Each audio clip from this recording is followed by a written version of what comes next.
Hey, so if you have a Lancer Ralliart or an Evo 10 MR, listen up, because this is something useful to know that I just learned. So correct me if I'm wrong, but with the SST transmission, from what I've experienced, there's no park lock override. So if the battery's not in the car and you need to shift it into neutral, you can't do that.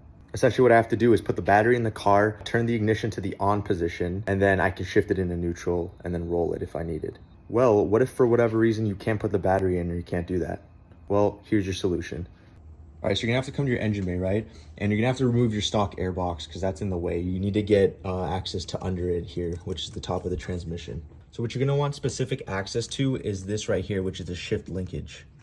So there's a bracket right here that holds it into place onto the transmission. It's just a 12mm bolt.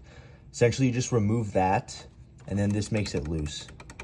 Then what this gives you the option to do is you can kind of pull up on it, and you pull it backwards, so towards the back of the car, and it allows you to shift between the different shift positions. So I don't know if you can see here, but look, you have park, there's a P, there's an N, and there's a D right there.